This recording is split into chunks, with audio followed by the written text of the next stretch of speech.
Welcome back to Season 2 of the Impostor Syndrome Files. My name is Kim Menninger, and I am so grateful that you're joining us. When I started this podcast last year, my primary goal was to normalize the experience of imposter syndrome, to make it easier for us to talk about, and to access the support that we deserve. I am so grateful to everyone who has shared their stories with me, and I'm fascinated by the linkages between imposter syndrome and so many other facets of our lives.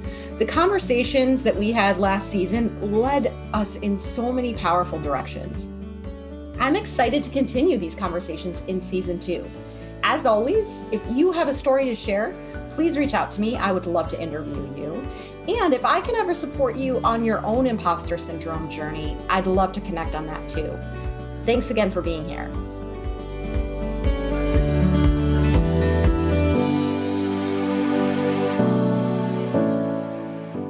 Good morning, Jen, and welcome. I'm so excited to have this conversation with you today, and I'd love to start by asking you to share a little bit more about yourself. Absolutely. I'm so happy to be here, Kim. So my name is Jen Pestikas, so it's nice to meet everyone that's listening.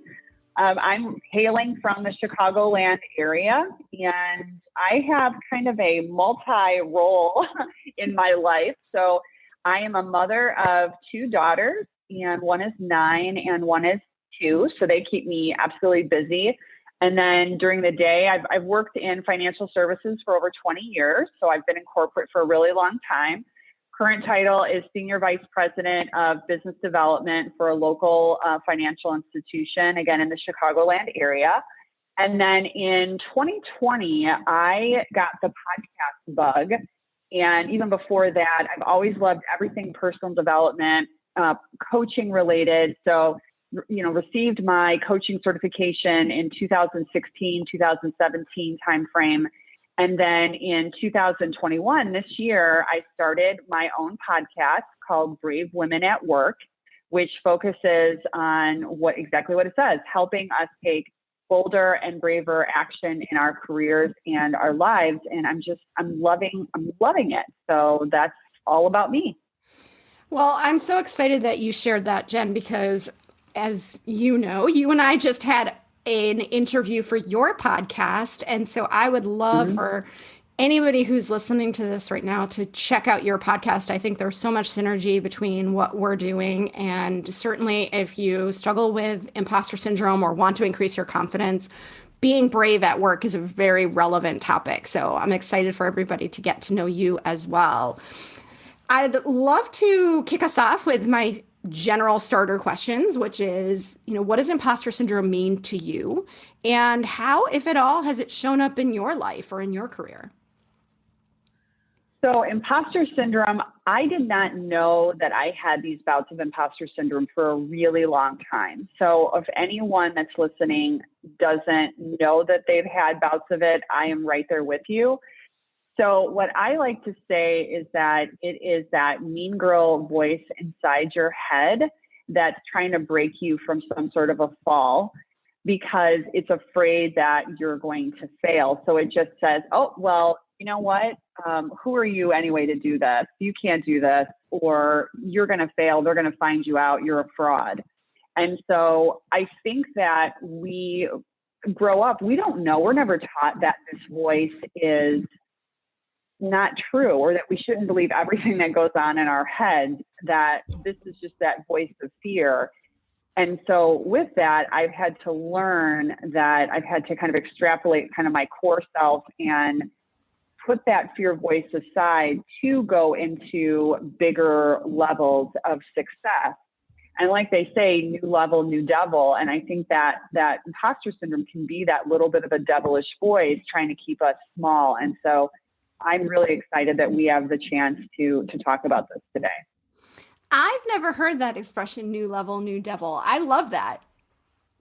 Yeah, it's not mine.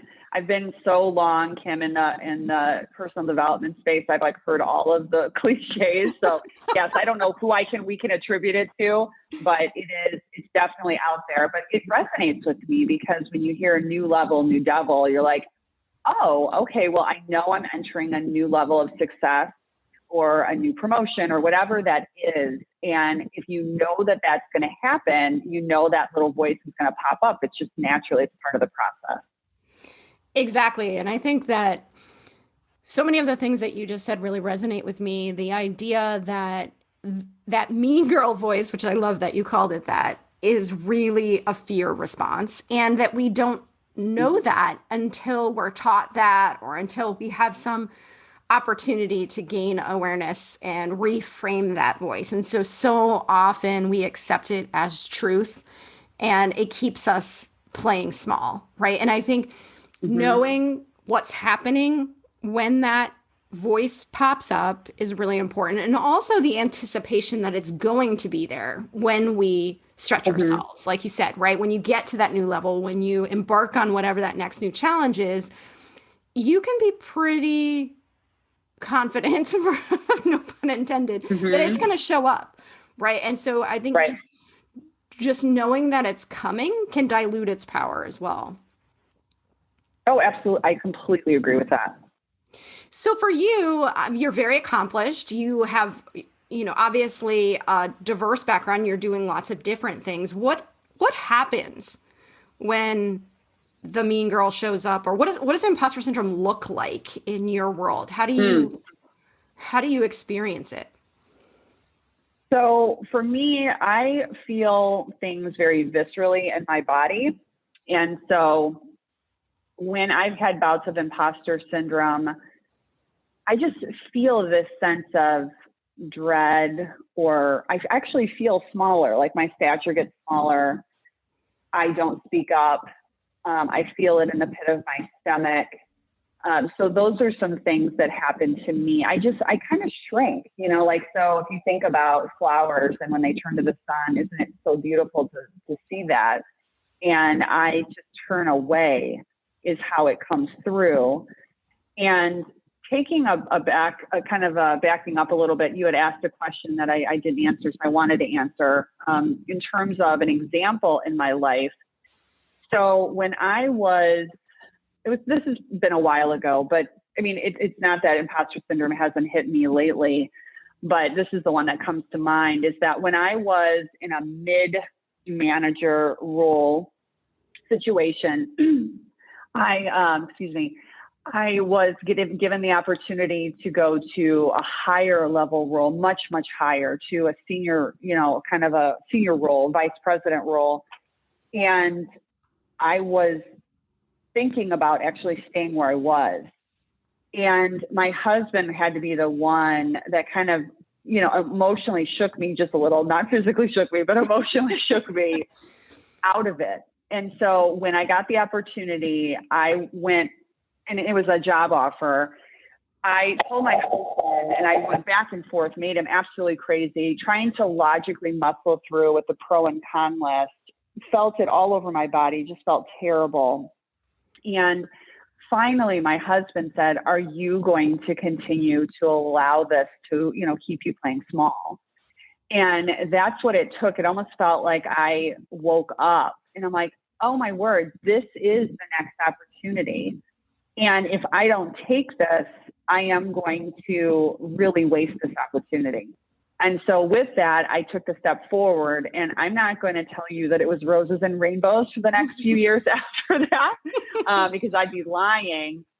But it was the next step that I needed to take. And it was scary and it was hard, but it got me to where I am right now. Without that step, I couldn't be here. And so I think it's a really valuable example that you have to walk through it in a place of fear, and you have to do it. I think Brene Brown says that you have to do it afraid. You have to walk in faith that you will get to the other side of the hot coals, and you will. And so that's an example that comes up for me. That's a great example. And what you're really highlighting is what I often say is finding what's bigger than the fear, right? Because the fear will always be there. It's just that natural survival instinct or that self-protective response that we have to keep ourselves from harm. And when what you're describing is that honest analysis of yes, it's scary, but if I don't do this, right, what are the Mm-hmm. consequences of that? And how much do I value what this opportunity presents, even though I know that it's terrifying to imagine doing it, right? Mm-hmm. Absolutely. And I think that you hit on a key point is the fear, worth more, and is your comfort worth more than the regret that you may feel on the other side of not doing it? And so it's such an uncomfortable place for me. And I kind of feel it viscerally even now, where you feel that kind of rock and a hard place. Where you're like, am I going to move forward in fear, or am I going to stay in comfort and potentially live with regret? And I just have a really strong kind of intuitive mind body connection. So I know when I'm in that place. And I will tell you, there have been times where I've moved forward, and there have been times where I've stayed stuck. And I have felt the ramifications of both of those scenarios. Mm. Yeah, and I love how you framed that. Is the fear worth more than the regret? Mm-hmm. Because Mm-hmm. that's such a powerful way to capture it. In the moment, what feels most pressing, or what feels like the highest priority, is just getting out of that uncomfortable space. But if we zoom out and look at the bigger picture, we can fairly anticipate that we're likely to regret that we didn't take that risk at some point, right? I mean, obviously, if Mm-hmm. there are certain situations where maybe we've determined it's not worth the risk, but if we're talking about something that we're generally is in alignment with our goals and where we want to take our lives and careers, right? That it's a good idea to not just focus on how do I remove the immediate pain, but how do I Mm-hmm. make this calculation in the context of everything that I care about and where I want my life to go. Mm-hmm. Absolutely. So, I absolutely agree with that. so you did it, right? And I get it. what, and you knew it was coming, right? Because obviously this was part of the analysis, was knowing this is scary and likely going to continue to be scary for a while.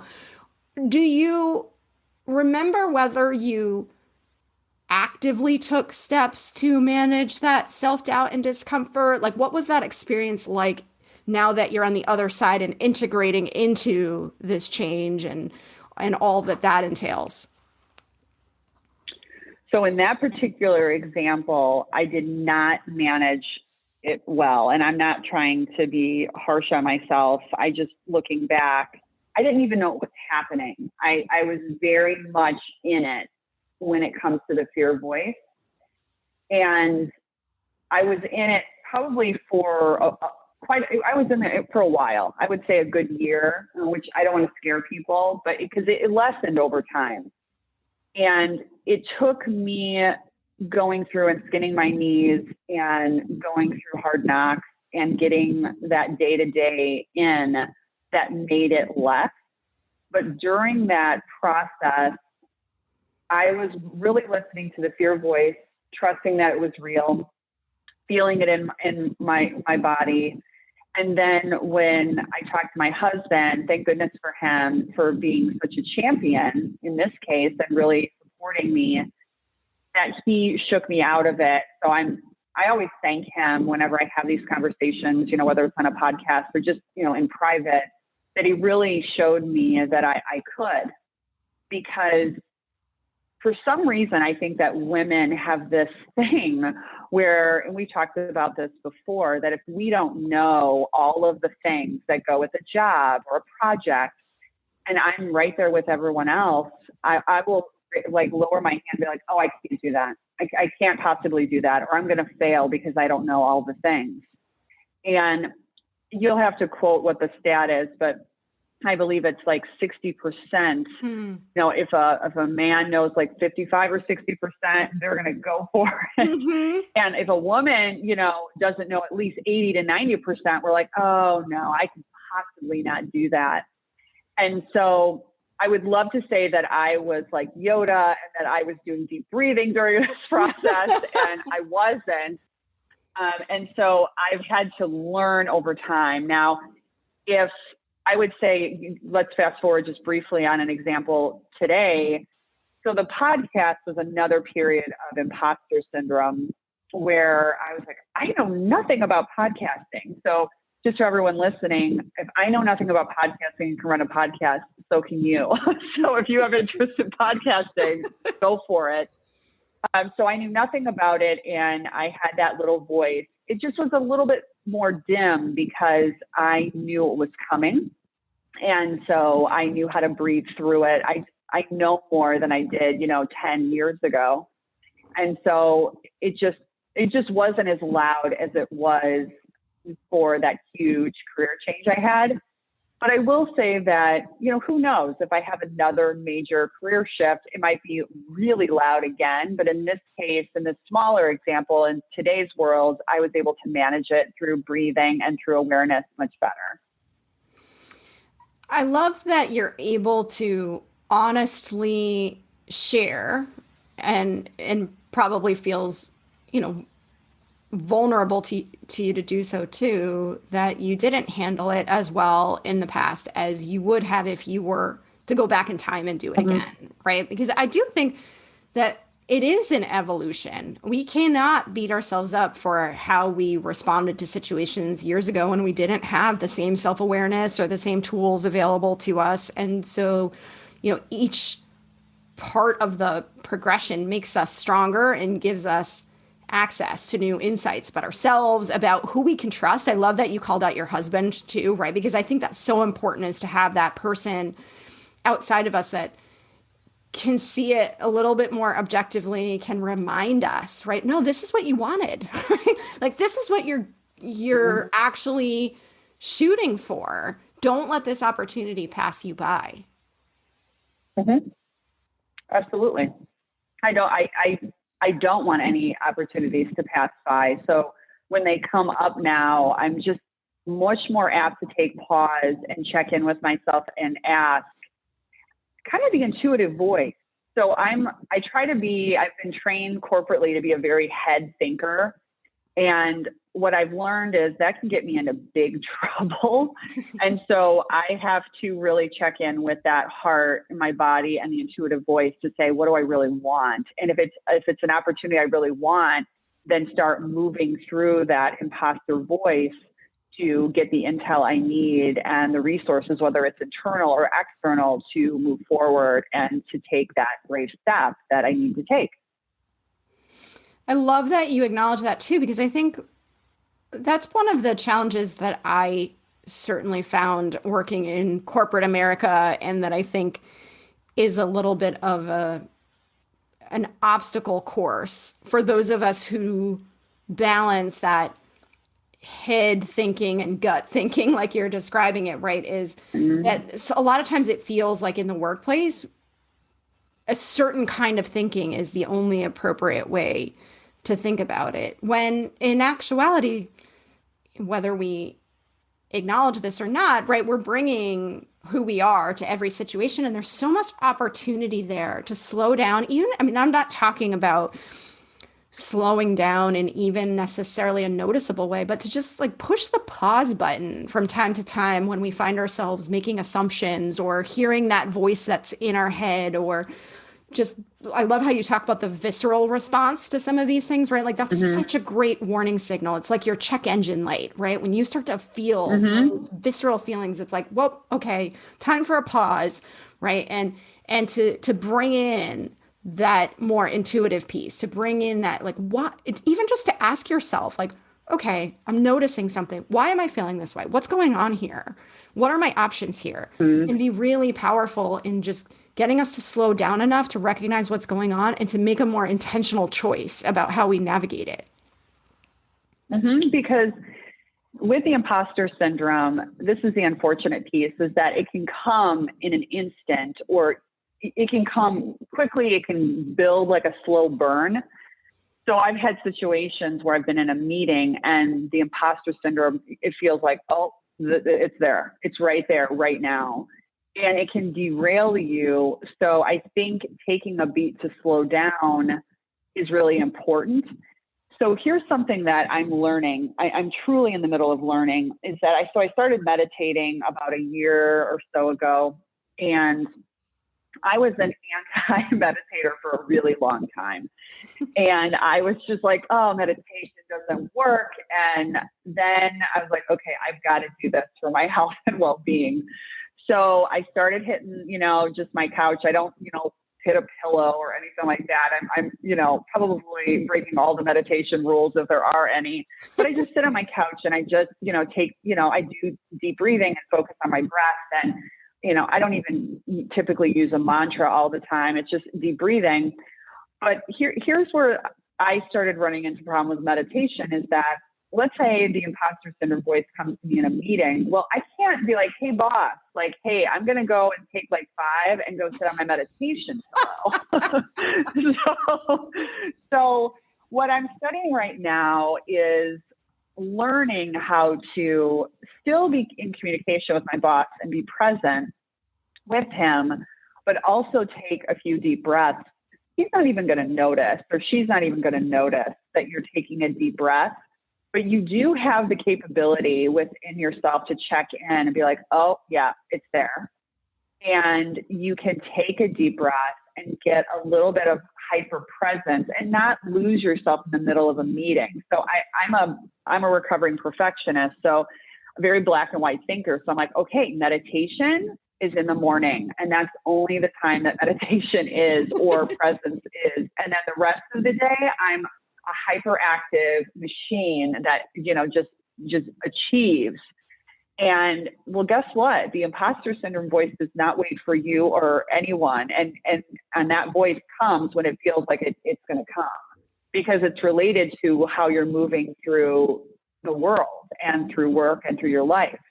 And so I'm learning still. I'm not merely a master, but taking that deep breath is so critical, and asking the question that you talked about being hyper present, or at least semi-present to what your needs are and to that voice is really important. Otherwise, you will just knee jerk.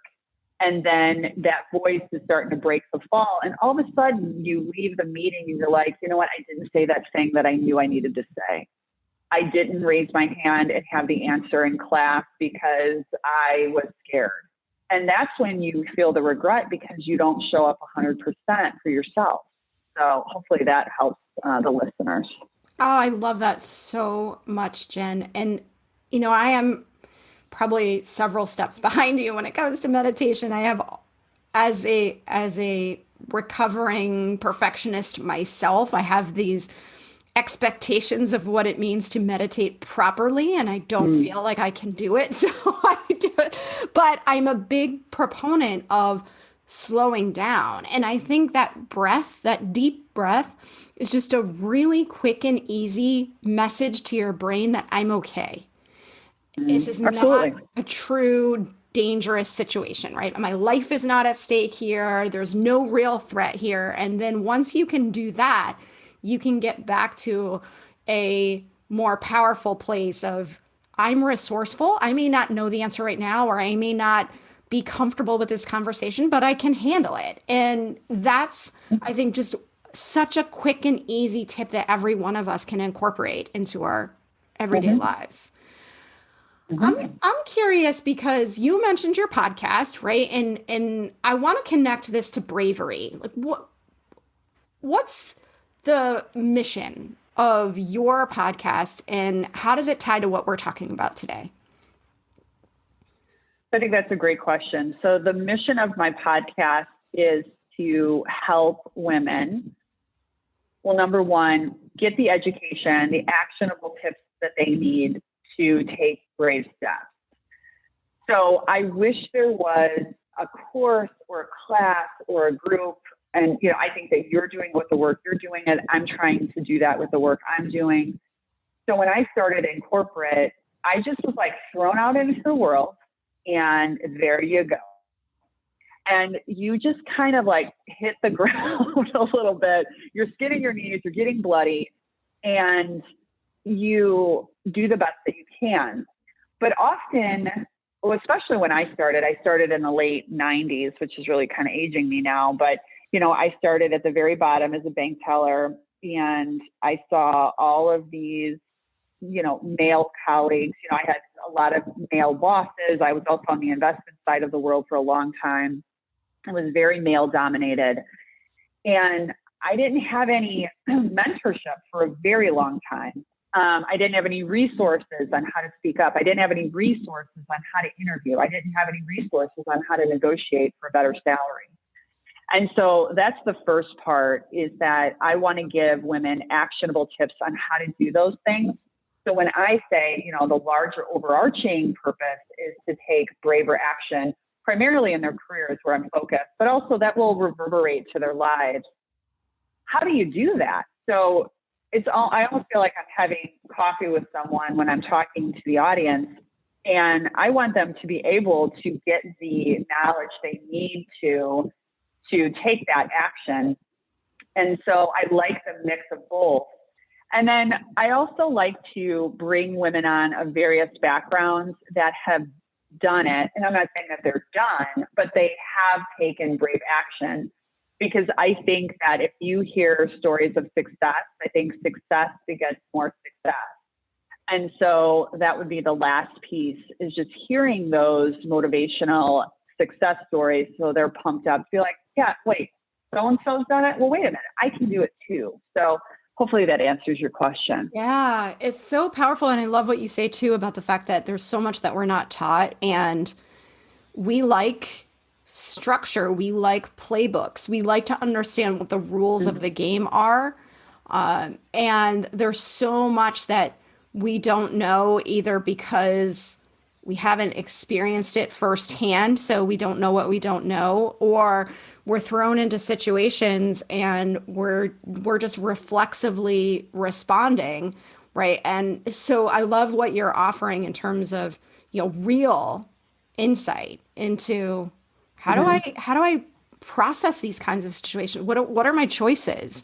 One of the things that I think a lot about when I think about confidence, I think about imposter syndrome, is that this is going to feel counterintuitive to those of us who take very academic approaches to life, right? We like to study, we like to prepare, we want to be confident first and then go do whatever it is. And that ties back to what you were saying too about, we don't apply for the job unless we've got 90% of the requirements, is we want to believe without hesitation that when I step into whatever it is that I'm doing, that I'm prepared for it and I'm going to rock it, right? But real confidence and bravery and all of the things that we're talking about come after you've made that choice. They come after you've taken that leap of faith, right? You can't read your way into confidence. You can't study your way into confidence, bravery, all of the things that we're talking about.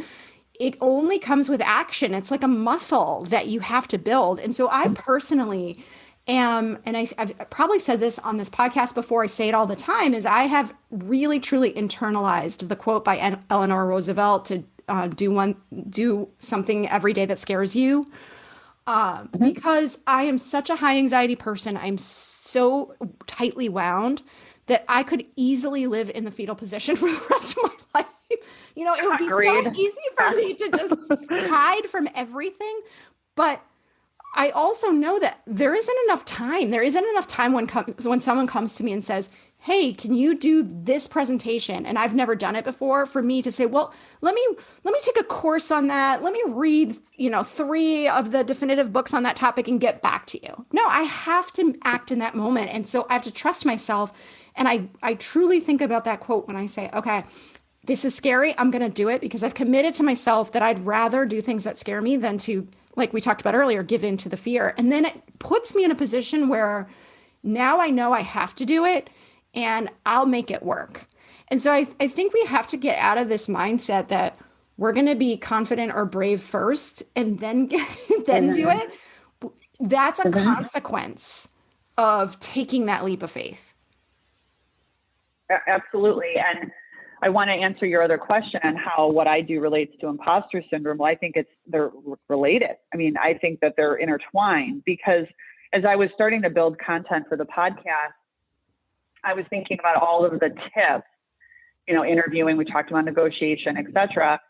And I'm like, wait a minute, I can tell women to go and interview or to ask for a raise, but unless their mindset is right, unless they can understand, like, and pump themselves up and understand imposter syndrome and inner critic and limiting beliefs and all of these other facets, which, when a long time ago, I'm like, oh, that's just woo. No, I mean, it goes together. And I say on my podcast a lot, your mindset really matters. And so that's why I think the work you do and the work I do are very related and intertwined, because you can take brave action, but you have to bring your whole self with you. And that includes your mindset. Absolutely. What would you say? I'm putting you on the spot here, so just share what you feel comfortable with. What's the bravest thing you've done recently? I would say, and not just because I'm on a podcast, I would say the bravest thing I've done recently is to start the podcast. That's probably one of the bravest things. And one of the other bravest things I've done, this is personal, so hopefully this still relates, is my husband and I have had some serious talks about me stepping more into my role as mom. And so I'll make this story really quick, but I have, 2 children, I mentioned 9 and 2. So women listening are probably like, what do you mean fully step into your role as mom? Well, after my firstborn was born, I did not realize, because they didn't talk as much about it, 9, 10 years ago. It's much more common today. I now realize that I had severe postpartum anxiety, and I didn't really trust myself as a mom. And I was scared I was going to drop my daughter. I was scared, that I would hurt her. And it was just, when you're used to trying to control everything, having a human outside of you that you're trying to love and, make safe is really a lot for high anxiety people. Yes. And recovering perfectionists. And so I had postpartum anxiety. And it went on for a long time because I didn't get the support I needed. So another tip for anyone that's out there is, if you feel any of those symptoms, please go get help. There's no, bravery shield or, trophy for being brave and muscling through that, because it doesn't get any better. And so I've asked my husband with my second daughter, because he had to jump in and really do so much, which again, I am so thankful for, but we didn't know it was happening. Is that with my second daughter, who's 2, I said, I really want to step into this. And luckily enough, she is like a barnacle to me, and she's just like all about mom. So it's been such a blessing that I have, I don't know, felt like almost like redeemed in this role, and felt like, oh, you know what, I can. And, oh, I just love this role. So I think stepping more into my role as mother and being much more present for my daughters, and then sharing in a kid appropriate way, in an age appropriate way, this work. So, my oldest daughter is a little high strung. I can see the perfectionism a little, and just pouring into her that, hey, it doesn't have to be perfect, honey. And hey, you know what, you are enough exactly as you are. I think those are some of the bravest things I've done recently. Oh, I'm so grateful to you for sharing that. And I can so relate to what you're saying on the mom front too. I think you and I have very similar stories in that regard. My husband was in charge of all baths, and because I was so worried, I was so afraid all the time that I was going to hurt them or drop them, or like you said. And what you said too about there's no like trophy for being brave or being a superwoman is so important for every one of us to stop and commit to our memories. Because I remember with my first child, I had this impression that if I didn't do everything myself, that if I didn't, outside of giving them a bath because I was worried about dropping him, that if I wasn't the one who got up with him at every feeding, like if I wasn't the one who was doing it, that I was cheating, that I was somehow like undermining my role as a mom. And with my second child, they're 5 years apart, I guess it's more wisdom, experience. Maybe it's just like you realize what matters. I'm like, screw that, right? Like I am now at a place in my life where I can confidently say that being brave to me is not doing everything myself. It's not having all of the answers. It's not putting all of the pressure on myself. It's knowing where I have strengths and forging a path that allows me to use those strengths, and in every other place filling in with trusted people who do the things that I don't know how to do. And it's so liberating. I mean, again, it feels, I think, sometimes for many of us perfectionists that we're cheating in some way when we do that. But I think that's what it's all about. It's all about just being willing to be bold and say, I do this and I don't do that, right? And not be ashamed of that. Oh, yeah. I mean, when my second daughter was born, just a quick example. So with my first daughter, I had a real hard time breastfeeding, and she was losing weight, and all moms out there understand, how distressing that can be. And so with my second, I told my husband walking into the birth, I'm like, I'm pumping, like I'm going to pump, like this is happening. And when I told the nurses and the doctor, they kind of looked at me like, are you sure? I'm like, yes, I'm absolutely positive about it. And I felt really good about it. And I was like, bring the pump. This is what's happening. And it's just so great to have that confidence. And that comes with action. That comes with experience. And it really ties in, even though this is a mom example, it ties into everything we're talking about. Because without, walking in fear with the first, literally, I wouldn't have been confident walking into the room with the second. So I pumped my way through that process. Good for you. Oh, gosh, Jen, I feel like I could talk to you all day. Really, I'm so grateful to you for having this conversation with me. And tell us again the name of your podcast so anybody who's listening and wants to hear more from you can go out there and find it. Yes. So the podcast name is Brave Women at Work, and it's on Apple, it's on Spotify, and it's on Stitcher. And then the website, there is a website that adjoins it in case you want to learn more. It's bravewomenatwork.com. Oh, I'm so grateful to you once again for having this conversation with me. I know I got so much out of it. I'm sure everyone listening did too. And so I'm just very grateful. And I know you're going to be releasing the podcast episode that you and I did together for your podcast as well. So people will have a chance to hear the other side of that conversation. Absolutely. Well. And thank you so much. Yes. Thank you so much for having me here. It was really great.